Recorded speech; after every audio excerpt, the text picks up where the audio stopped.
Hey, we're here. Welcome to the show tonight. It's going to be interesting. And I have Miss Peggy Buhr. If you have questions, you can put them in the comments and I'll relay them to her. I'll bring her on here in just a little bit. Peggy is a technophobe. She didn't want to face the challenge of trying to do a camera and a microphone and all that stuff. So we'll be doing a phone interview with her. And I'll bring her on in just a few minutes. First, we'll do a little housekeeping. Got my calendar right here. Of course, we know Monday's Labor Day. And Monday's also Optimus Bingo. So you got that to look forward to. Every Wednesday, there is coffee from 6 to 8 a.m. at the VFW for all veterans. Says here that the 11th will be Patriots Day Parade starting at 3 p.m. Get that out of the way. I don't think, let's see, the 16th is POWMIA Day. And like I said, every Wednesday is VFW coffee from 6 to 8. So, got that out of the way. I'm going to give Peggy a call here in just a minute. If you got questions, please type them into the comments. We'll see what she has to say when I get her on the phone. I hope she's ready because I'm going to give her a call. Well, I said I'm going to. Give me a second here.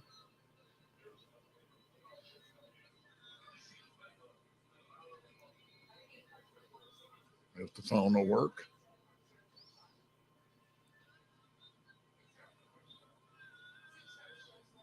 Let's see. There we go. Hello. Miss Peggy Buhr. Yes, indeed. How are you this evening? I'm just fine. You are on the air. Okay, very good. And I'm including a picture with you in it. Uh-oh. It's actually the one of the one with your letter announcing your retirement. Yes, indeed. Mm-hmm. After all these years. Yes, after all these years, and it's kind of bittersweet, actually.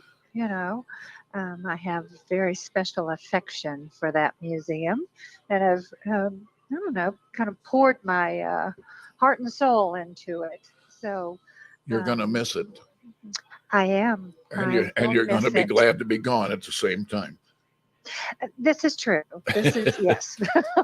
That's how that works. I think anyone, who's had a passion and retires from it, kind of, you go through that, so, but it's going to be exciting to watch and see what happens for the museum as this, a younger generation comes along to kind of carry it on and see what they vision for it. And because it's a really, really exceptional place.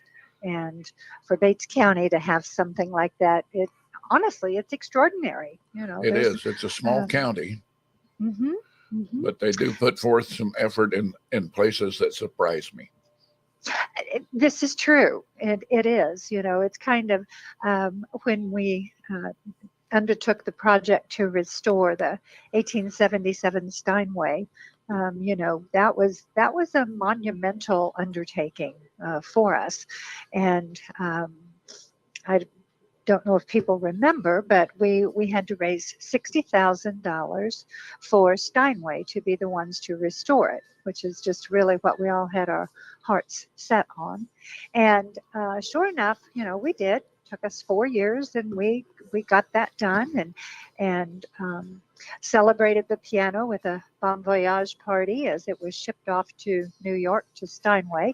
And 13 months later, I was going to say it took forever, didn't it? It did. But the amazing thing is they sent a letter accompanying it stating that the value of the piano is at least $250,000.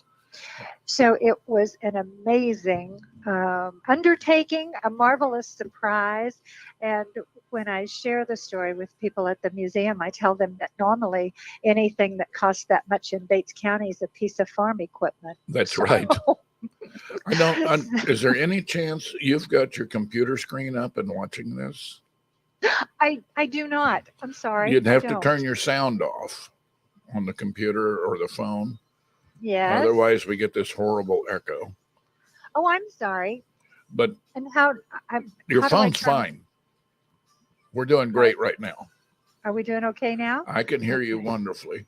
I was All going to right. tell you that we've got William Dudley just said he's listening from Northwest Arkansas. Oh my goodness. I had no idea your reach went so far. Well, I actually reached to Thailand. Mm-hmm. I have a regular listener that comes in from Thailand. That's impressive. That's very impressive. Here again, George hello, Bowman. Bates County. Look at us. Yes. But yes, he's the let's see what he's making pizzas. yes, he making is. pizzas yes. And, okay. and barbecue. And barbecue over there. Yep. He backed into business. Very good. Very good. Right now, the computer tells me we've only got 3 people watching live. Uh-huh. Don't Okay. let that bother you, because this show is going to get nuts when they come in and start watching at different times. And we're up to 4. That doesn't bother me. I'll just talk about Bates County history to anybody who will listen. So, well, yeah. You're our resident expert historian. I don't know. I don't know about that. There's bits and pieces of things that I know about the county's history, and there's not a week go by that people don't come in there and ask me things that I just have to say, you know what, I don't know. So I know quite a bit about the Amarugi Highlands history, but that doesn't help Bates County. No, that doesn't help Bates County, but that's a great history. It's interesting. Oh, lots of stories. And those kind of stories that have a little bit of intrigue and, I don't know, little, some scoundrels and some heroes. There was a lot of scoundrels. Lots of scoundrels. Those are the kind you can really captivate people with. Here's what I want to mention while we're here, and we've only got 4 now. But if you guys have a question for Peggy, put it in the comments. I can relay it if she's not watching, and I'll pop it up on the screen so I can read it out loud to her. So, and if we can ever get her over being a technophobe. Oh, that won't ever happen. I'm pretty sure. So maybe in another lifetime. The next incarnation. So I am bad. So okay. I can go into another room and get my computer pulled up. I can go and do that. I can walk while we're chatting here and get myself to where I can I actually sent have my laptop there. So I messengered you a direct link to the show. Just make sure you turn your speakers all the way down. Okay, well, let me make my way because it's downstairs. So hopefully all of that will be fine. I'm going to make you get exercise. Yeah, so, okay. Well, while you're walking, my notes say, Bates County Museum is open April through October. This is correct. And then this year we are also going to be open the first weekend of November, because that's when we have a fundraising sale. It's called a Holiday Decor and More sale. And it is just as it says. It's decorations for Thanksgiving and Christmas and some gifts. And, it's just a great place to come and find marvelous bargains, And we, generally have a really good turnout and good participation. So I encourage everyone to come in and attend that and support the museum in that way. So it's always nice to support a place and shop. It is. And while you're getting that ready, I'm going to mention people have been following Linda's adventures. Oh, yes. I just popped her up on the computer, and she's outside of Las Cruces, so we're keeping track of her. You are wonderful. All right. Okay. Well, if I've clicked correctly, it's doing something, and I'm entering a broadcast studio, my little screen says Ooh. here. Let's see. And what do I click now? Okay, but I just sent you a link to the show. Okay. Let me try this again, because you may have clicked the wrong link and be trying to actually come on air. Oh, okay. Well, just a moment. Let me try again. Check your messenger. Okay. I just sent you a new one. Okay. Well, let me see. Because if you'd done that other one, you'd have been on the show.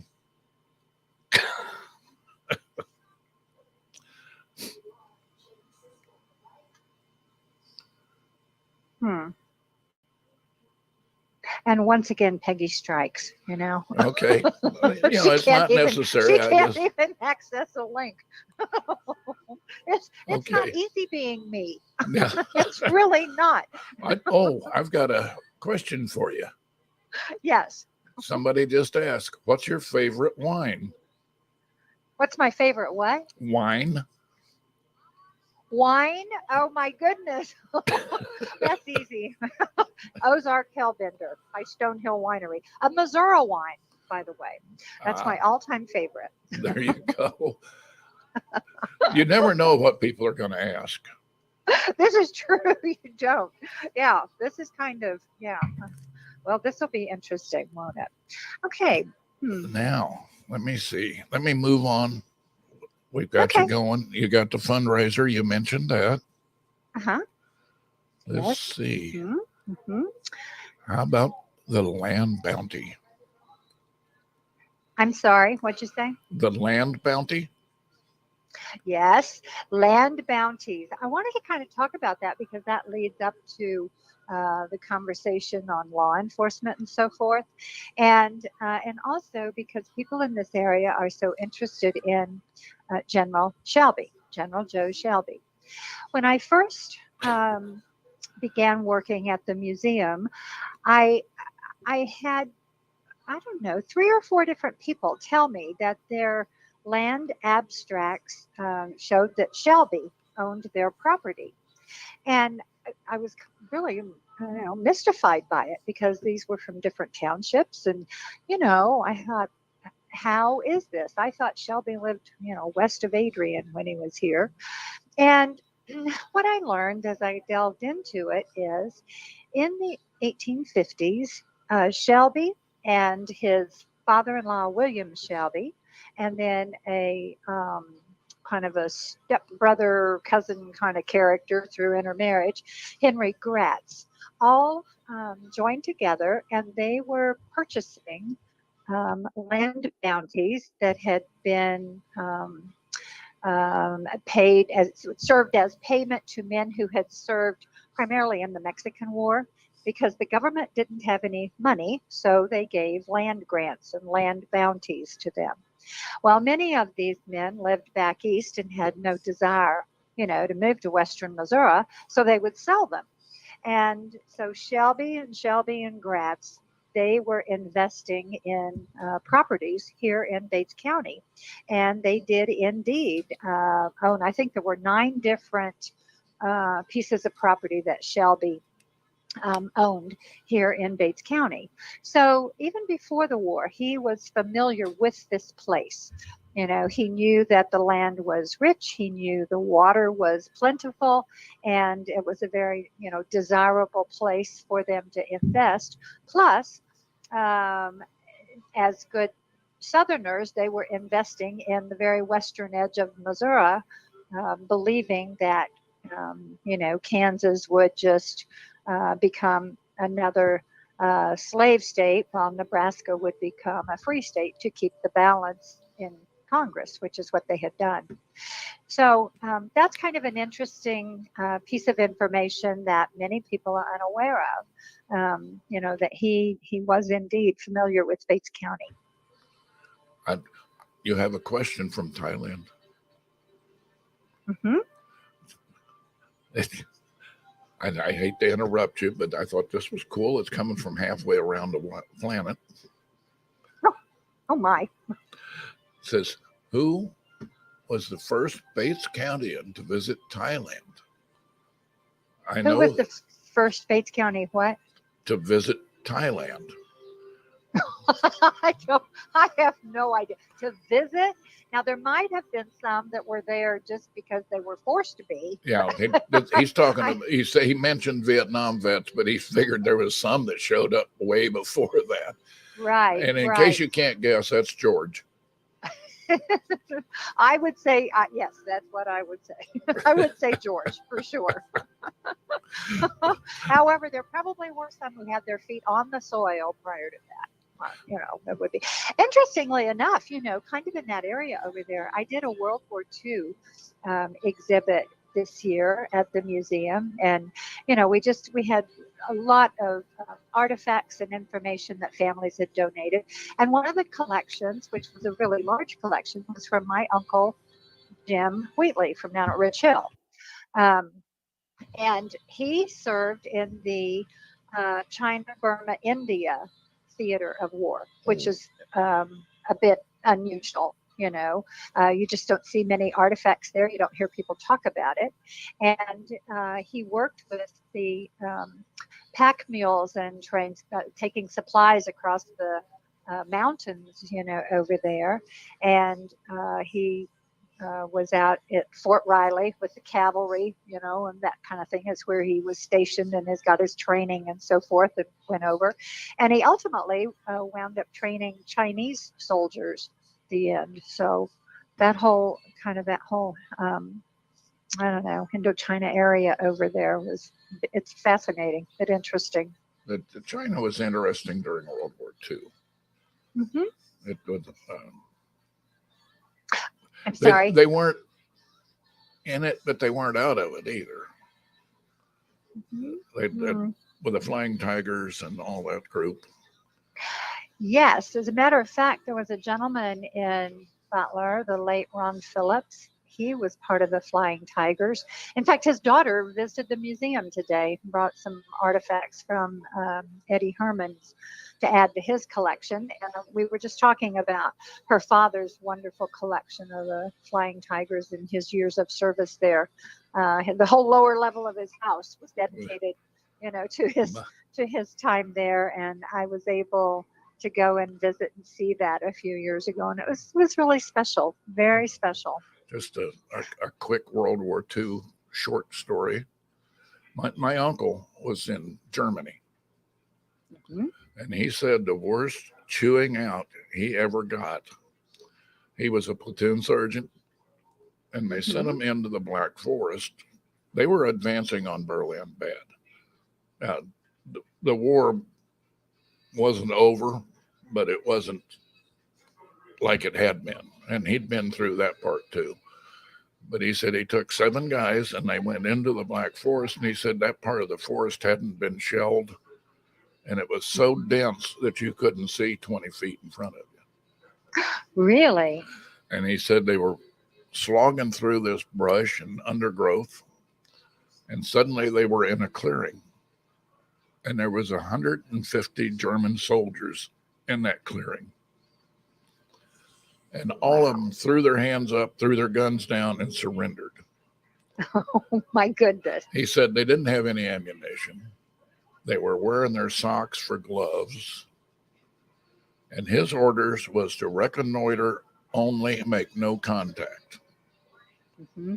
But they had all these prisoners. So they took them back to camp. And he said these guys were a mess. I mean, they hadn't had any food or anything else. And said all the American guys were lining up, handing them stuff out of the sea rations, giving them cigarettes, and taking them through, getting them processed. And his CO pulled him over and he said that was the worst eating out he had ever had. They told him not to make contact. Oh. Oh. And he said, what were we supposed to do? Just leave them there? He said they were really worried about those guys. They were a mess. And he said there were guys there that were probably 15 years old, and some of them were probably 80, Wow. So, at the museum, we have a list of, you mentioned the age, but we have a listing of, it's military eligible men from 1860. oh, And they start at 10 years old. yes. That's the youngest. And they took them young. So, Summer boys out I of them. still don't really have the link, but I did pull you up on the Facebook page, so I do see your face. There you go. And so you can see that the only ones that have commented have been Bill Dudley and George Bowman, but we've got 5 people watching now. Yeah. And again, I'll repeat, if you guys, there's another question. Let's see what this one says.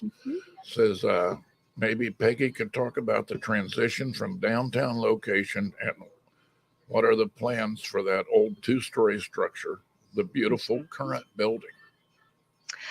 Well, that's Ernie Cohen. Yes. Okay, Ernie. Great. It's nice to have you on here and joining us. Thank you.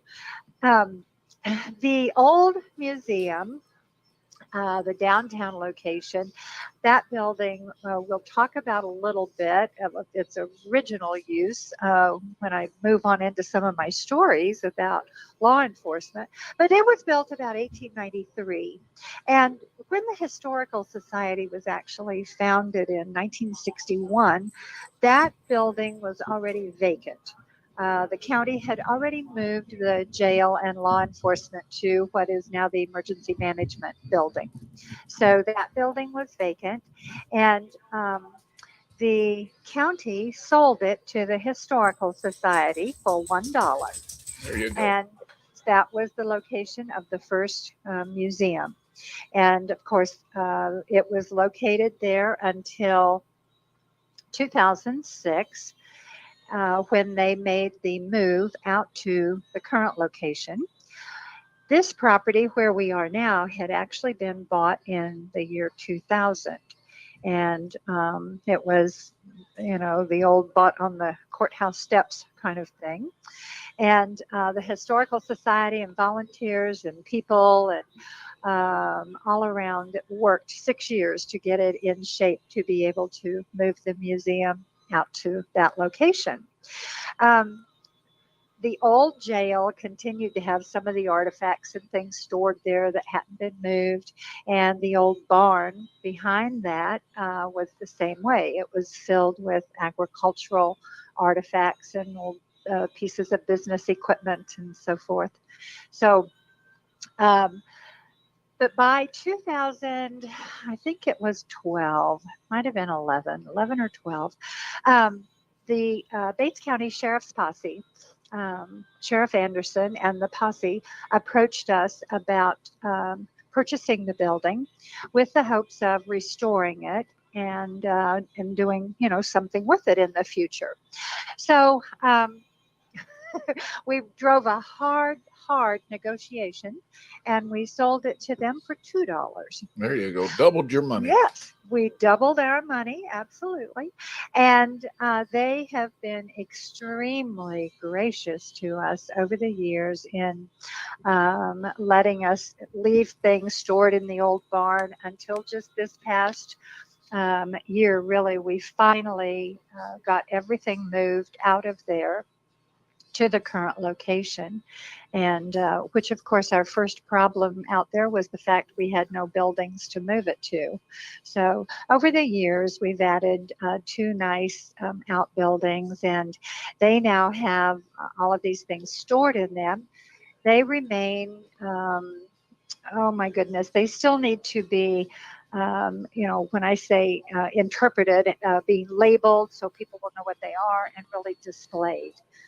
For right now, they absolutely are just in storage, but it's all there.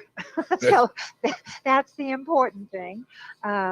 There's one large piece of equipment left that the men on our board have talked about, and they now have a plan to move it.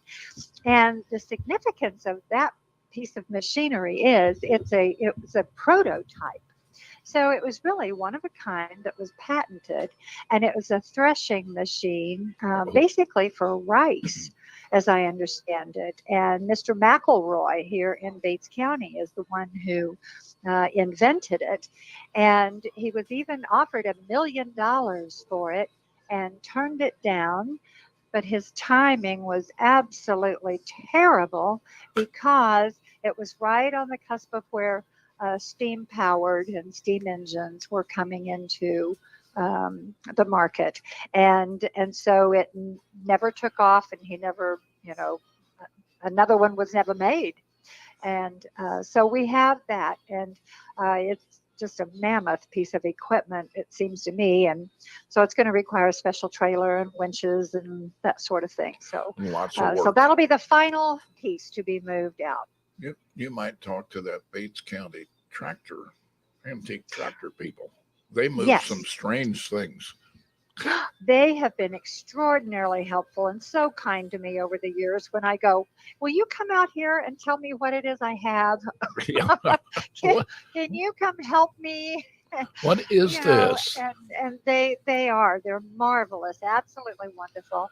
And Adrian is so fortunate to have them. And coming up soon is going to be their Kids Day for the school children. And that's one of my favorite events to participate in. I always try to be there for that because I dearly love it when they open the place up and all the little school children come. I grew up on an old farm.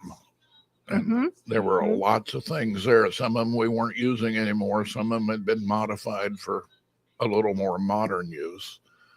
But one of my favorite evenings was we stopped at the Cracker Barrel. I forget what town we were in, but they had all this old farm equipment hanging on the wall. Yes. And there was two tables next to me discussing what these things were. And I sat there for probably 20 minutes listening and going, you guys don't know anything. And I said, just a minute, let me tell you something. You see that piece there? That's a hay knife, and that over, and we went through that, and I said, how do you know this? And I said, well, it was all there when I was growing up. Some of it we used, some of it we didn't. And some of it we didn't want to. Well, and some of those things you can take a guess at, and others of them, I'm just utterly baffled. I have absolutely no idea what they are. And I look at those and I think, whose mind was capable of inventing this, to get these machines to do what they do. It's really, it's just fascinating. Horses and mules and people and the gearing and all that stuff was because they didn't have the power we've got now. They didn't, no. So and they had to do gear reduction and all that stuff was amazing. There were some people visiting the museum today. I'm sorry, I didn't hear what you said, so I'm kind of going on. But that's okay. Visiting the museum today, and the home that they grew up in that sits outside of Butler somewhere. I never did know exactly where the farm is, but the house was originally next to the old Butler High School. basically between the Butler High School and the Presbyterian Church, kind of there where the parking lot is, and they moved it. The Nobody wanted. They were trying to find someone to tear this house down to expand the school, and no one would. So their father figured out and moved it. He knew someone that would. And I told them that was relatively common back in the day. And that's another thing I'm fascinated by, because they were limited with the kinds of tools that they had, and machines, whether it'd be the, I don't know, the jacks and the pulleys and the lifts and the what Yes. have you, and it would have all been horse drawn, teams of horses and mules, or even oxen. Yes. Oxen could pull a lot, but they didn't pull it very fast. No, they did not. So, and that's one of the reasons you always have to laugh when you watch modern Westerns, where they've got all these wagons with horses. Right. They didn't do that. It was either mules or oxen. That's exactly right. And it only moved at the speed a person could walk slowly. Yeah, there's one story when I talk about women and Order Number 11 and how they were the ones who had to evacuate, because most of the men, they were gone or in hiding or had been killed or what have you.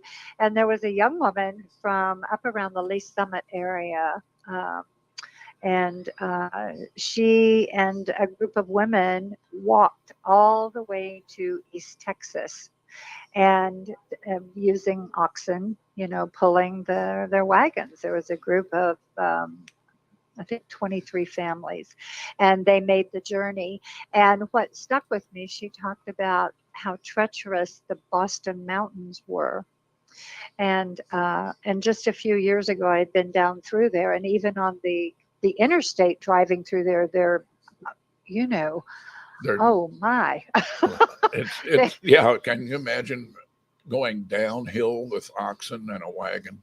No, she talked about having to tie off on trees, and kind of lowering as slowly as they could. And anyway, I can't imagine, doing that, and the amount of time it would take. I mean, you would just be inching, your way along. So crossing creek, even a small creek, was a challenge, let alone a river. So.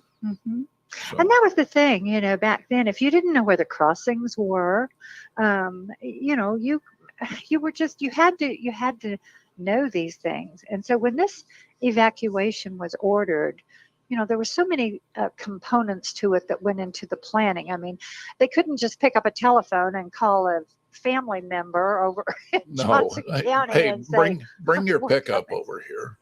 Yeah, they had to plan their route and water, and were they safer in a group? Should they try going in a smaller group? What did we take? All of these things, and that planning was left to primarily to the women, and they had their children, they had the elderly with them. So it was, those women I hold in very high regard. And Bates County was essentially emptied. Yes, Bates County is the only county in the history of America that was completely depopulated, and everything burned.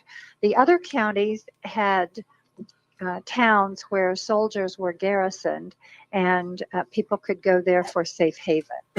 But at that time, in August of 1863, there were no federal troops garrisoned anywhere in Bates County.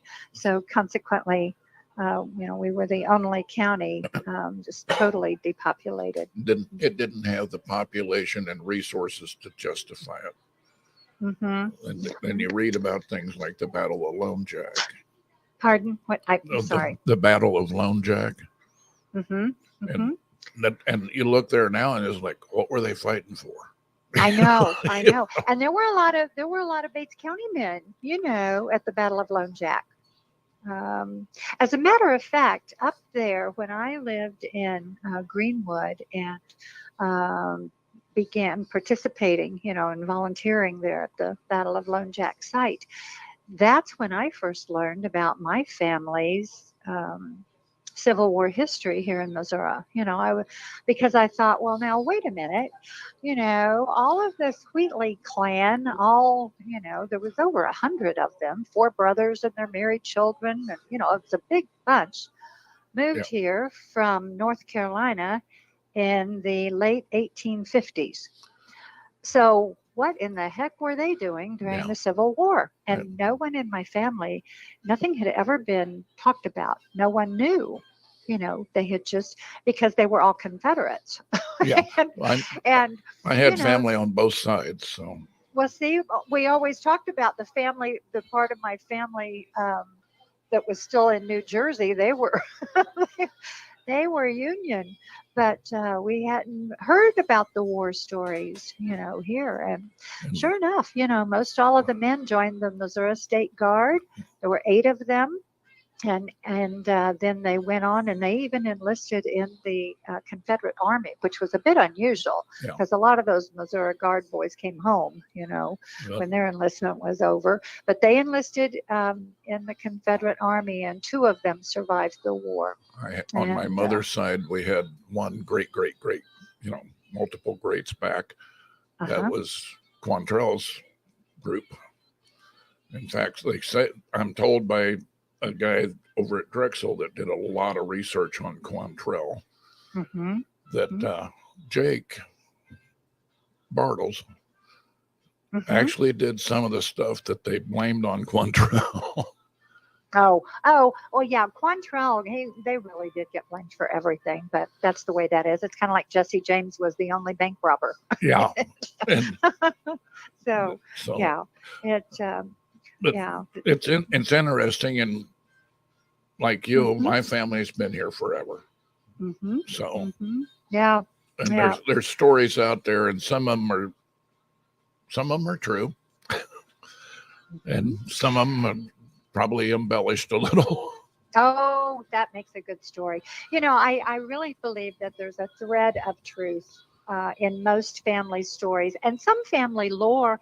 It's nothing more than a sentence or two. I've heard people say, well, my great great grandma was a little girl when Order 11 was issued. She drove the ducks, the family walked to wherever. Yes. Or,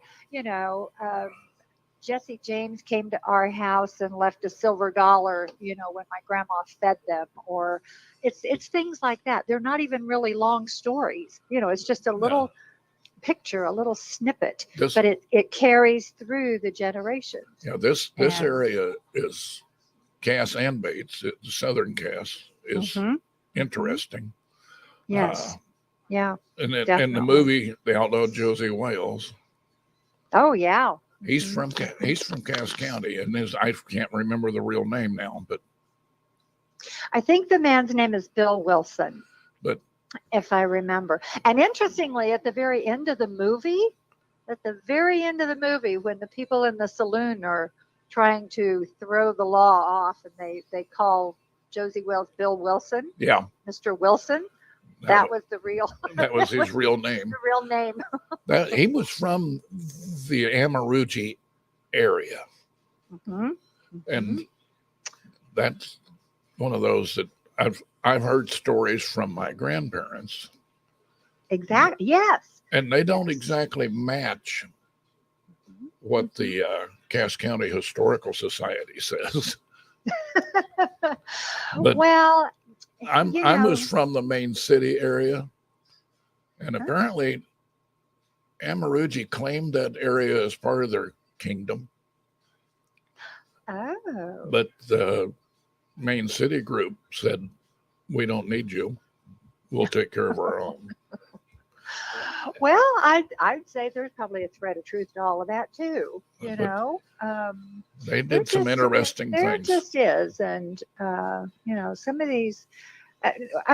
All we have to do is look around us today at what we see something, we know it's happening, and then you look at some kind of an official report or record, and Many, many times it doesn't exactly jive. You can, A lot of times it doesn't jive at all. And there's, you could really irritate a history teacher when they're trying to teach stuff you lived through. And you say, that's true. no, that didn't happen. And I love people. My military time was Cold War time. Yes. And yes. I was in intelligence. Mm-hmm. And I hear people talking about things that happened in the 60s and the 70s between us and Russia and China and stuff. Mm-hmm. Mm-hmm. They don't know anything. There you go. That's, I mean, that is it. And that's what you always have to keep in mind. They know what the government told them. So, history's written by the winner. This is true, always. And I've taken you so far afield now. And what? I took you far afield. Oh, yes. That's all right. I do see George had on here about the native tribes, the native peoples who originally lived here. I see a question. Well, the Osage were close here. Yes, that is the tribe, the Osage. And I have some Osage blood, but it's very thin. Oh, good for you. That's what I tell the children at Kids Day out at Frontier Village about. I tell them about the Osage and Harmony Mission. So there were two main villages of Osage in Missouri. One was up not far from Lexington on the Missouri River, and then the other one was down here in southern Bates and northern Vernon County, where the Osage and the Meridocene and the Marmaton, all that all comes together down there. They apparently had a small hunting camp there at Main City. Oh, I would imagine. Yeah. And the only reason I say that is in that old schoolyard, we used to find just dozens upon dozens of small game arrows, like for rabbit and birds and stuff. Yes. And we figured the only reason there were that many is they camped there. There was a spring-fed creek there and stuff like that. So it would have been. That would have been the perfect place where they would have been. Yeah. They would have been all over this area. So, and you've just moved back here from Arizona.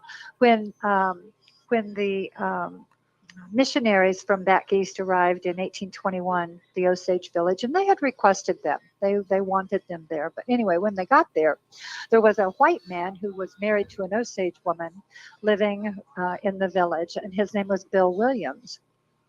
And they were excited to see him. He was not very excited to see them because he knew that meant change. And he had been a circuit riding preacher. He had, had a variety of jobs, but living with the Osage was what he much preferred. So there was a very tenuous relationship established there, and he did agree to serve as an interpreter for them. And things went along, okay. But then he was asked to interpret one of the messages that a minister was going to preach on. And he was going to preach on the story of Jonah and the whale. And Bill said, this is a very bad idea. They don't know there are oceans. They don't know there are creatures that size. Yeah. They're never going to believe you. They're just another lie is all it's going to be.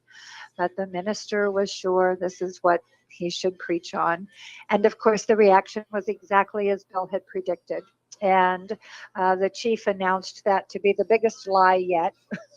How do you convince these people that there are fish that big? Exactly. And so that was really shortly after that, Bill left. And he goes out west and makes quite a name for himself. And Williams, Arizona is named for him. And there's a Williams mountain range and a Williams river. And standing near this, what may still be, the center of town in Williams, Arizona, is a very tall statue of a mountain man dressed in his leathers and so forth with his musket. And they celebrate old Bill Williams days out there.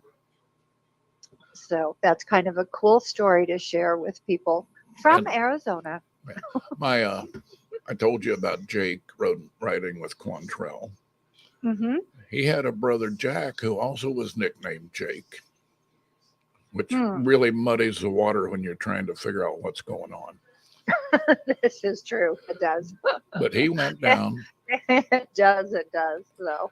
He went down into Oklahoma and wanted to put in a grist mill. Mm-hmm.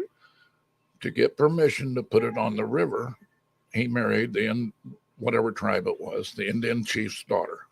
Mm-hmm. That gave him permission to build a grist mill on the river. Uh-huh.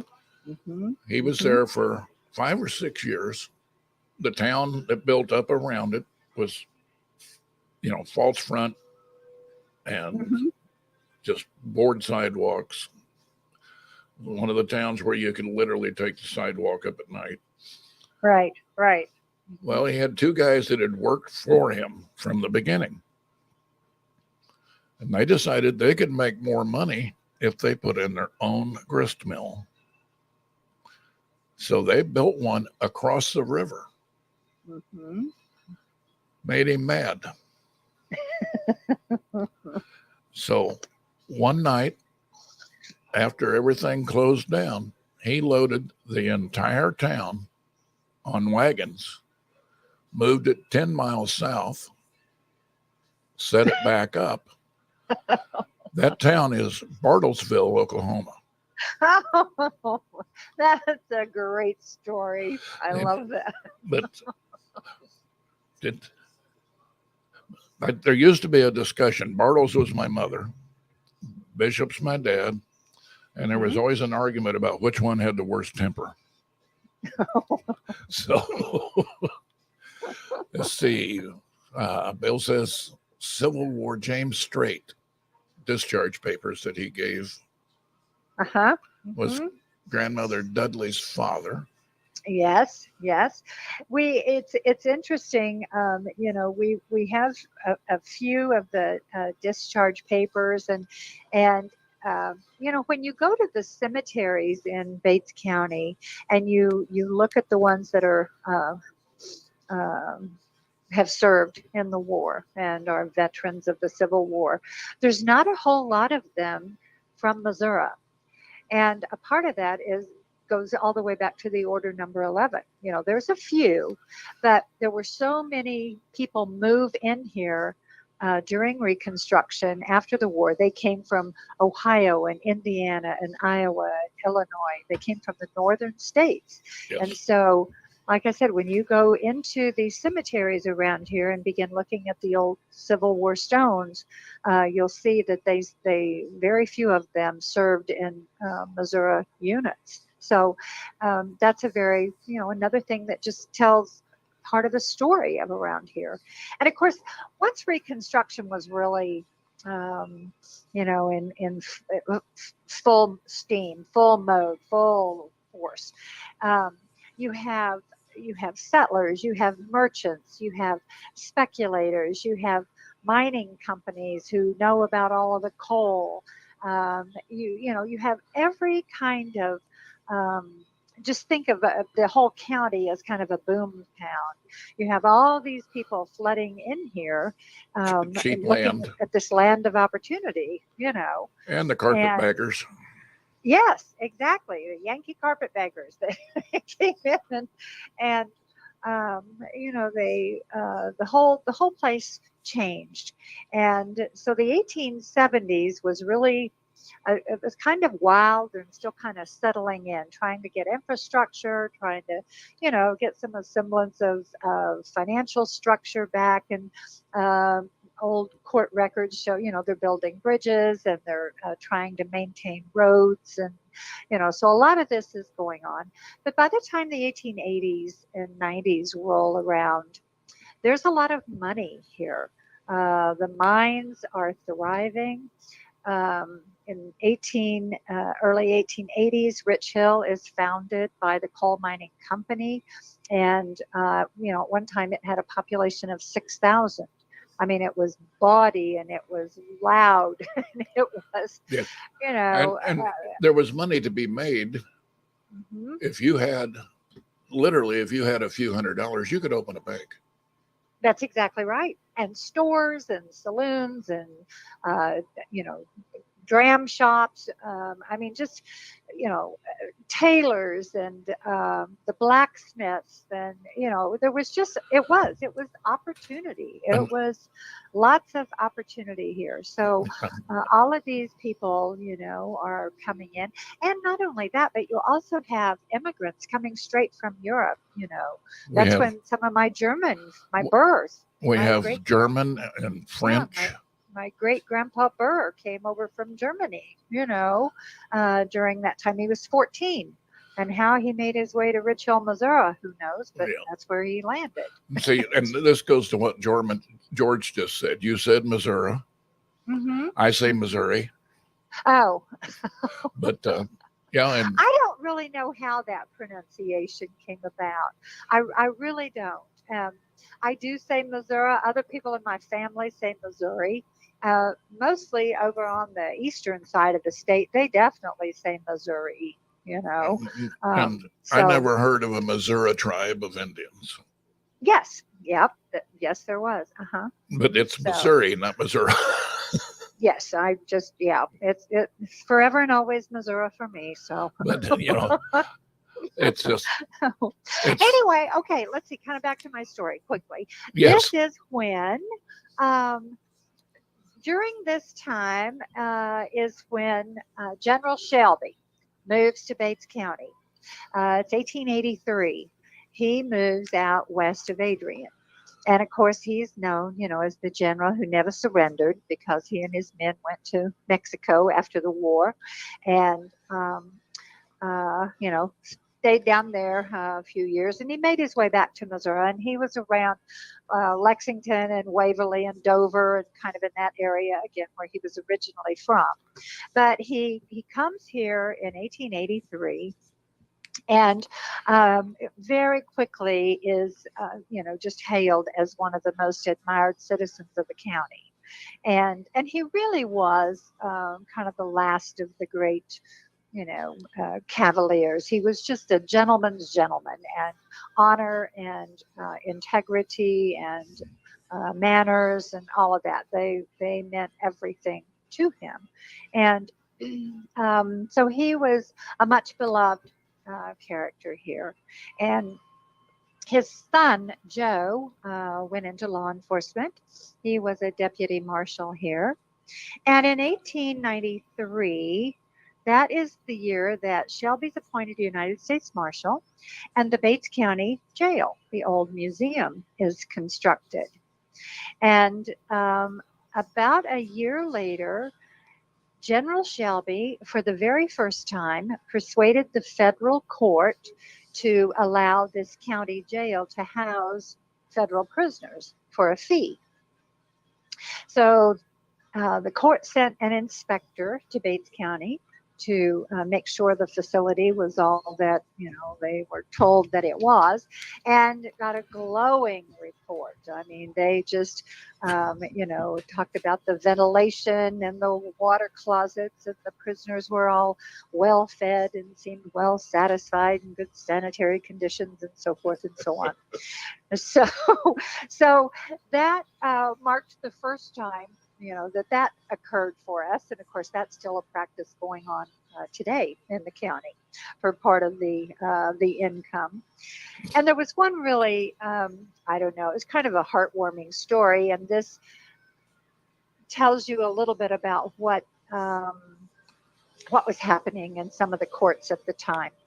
By the 1880s, you had all of these men and who had served in service, and many of their widows. They were applying for pensions from the government, and of course the government was taking this very seriously, and it was particularly difficult to prove if there were no actual records. And the Union Army did a pretty good job of maintaining records, but the Confederate Army, not so much. Yeah. They just didn't. And so there was this great story. This was in 1895, and it was in Kansas City, the federal building there. And there was an elderly man, an 81-year-old man. His name was John Stozel. And he had been convicted of providing false affidavits to support the claim that he was eligible for an increase in his pension allowance. He'd been, proven wrong and found guilty. And he was, he was an old man and, half crippled, and, he was in poor shape, but what he did was illegal. And the judge announced, he said, I don't really know what to do with you. You're guilty beyond the shadow of a doubt. And so I've got to do something with you, but I'm just not sure. And so the judge announced from the bench that he was going to turn this old Confederate gentleman over to General Shelby. And that Shelby had been touting that his county jail was better than most hotels in the land. And so that Mr. Stozel could serve his sentence in the Bates County Jail. Yeah. Whatever he had left. Exactly. So anyway, great story. So anything else coming up? Let's see. We've been talking about Shelby. I know. I've never gotten to the hangings. We'll have to do another show sometime. Well, we'll have to, I think we should. I think we'll have you back. Okay, very good. And I'll look forward to it. Maybe by then I'll be set up where I can actually get you in front of a camera. Well, it's difficult when your guests don't know what they're doing. So I actually, I have a loaner camera and a loaner microphone now. But do you have a loaner person who can operate it while I'm just sitting there talking? Well, we're going to find a fourth grader. Perfect. Too bad some of my grandchildren don't live closer. Yeah. What? So, all right. Ernie says, thank you. Well. Interesting conversation. Oh, my goodness. It's my pleasure. Like I said, I always love talking about Bates County history. So, yeah, we'll have to do this again. And the thing about this is this show stays up. It'll be on my QRAZ radio page on Facebook, and it'll be on YouTube on the QRAZ radio page. Wonderful. So if anybody wants to watch it, you can send them there. You can share it with them or anything like that. Okay. Very good. With the interest that I saw, beforehand, I expected a larger crowd than we had tonight. But what's fun is for me to come here and look and say, we only had 5-6 people. And I've done this before. And then I come back the next day and I go, okay, that's over 100. Well, and it's nice when people know that it's there because then they can enjoy it at their leisure. You know? And I don't take them down. I just leave them. Yeah. So if you know somebody that might be interested, you can share it with them, tell them about it, whatever. Will do. So, well, thank you very much. Well, thank you for coming on. Yeah. Really appreciate it. Well, my pleasure. Absolutely. And so we will talk again soon. Okay. Okay. Good night. And I'm going to do my thing here. And I'm going to say it's time for us to go. I want you all to be good to each other. Be good to yourselves. And I'll be back next week. Same time, same place. Good night, all.